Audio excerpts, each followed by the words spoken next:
আসসালামু আলাইকুম। শুধু দর্শকবৃন্দ, আপনারা হয়তো গণমাধ্যমের মাধ্যমে জানতে পারছেন যে মোদী সরকারকে সরানোর জন্য বিশাল বিশাল আন্দোলন বিশাল আন্দোলন এমন আন্দোলন শুরু হয়েছে। অলরেডি সেখানে অনেক মানুষ মারা গেছে, ইন্ডিয়াতে অনেক মানুষ। যেরকম বাংলাদেশেও গত বছর এরকম আন্দোলন হয়েছিল।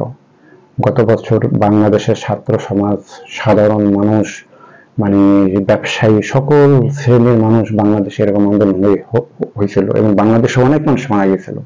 এবং গত কয়েকদিন আগে দেখেন নেপালেও এরকম আন্দোলন হয়েছিল। নেপালের প্রধানমন্ত্রীও বাংলাদেশের প্রধানমন্ত্রীর মতো কি বলবো যে হেলিকপ্টার নিয়ে পলাইছে।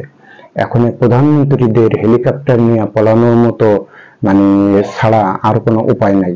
হয়তো ভারতের প্রধানমন্ত্রীর জন্য এরকম হেলিকপ্টার রেডি হয়ে আছে। যে কোনো মুহূর্তে হয়তো উনি হেলিকপ্টারে উঠে এক প্রদেশের থেকে আরেক প্রদেশে চলে যেতে পারেন। ভারতে অনেক মানুষ মারা গেছে আন্দোলনের মুখে।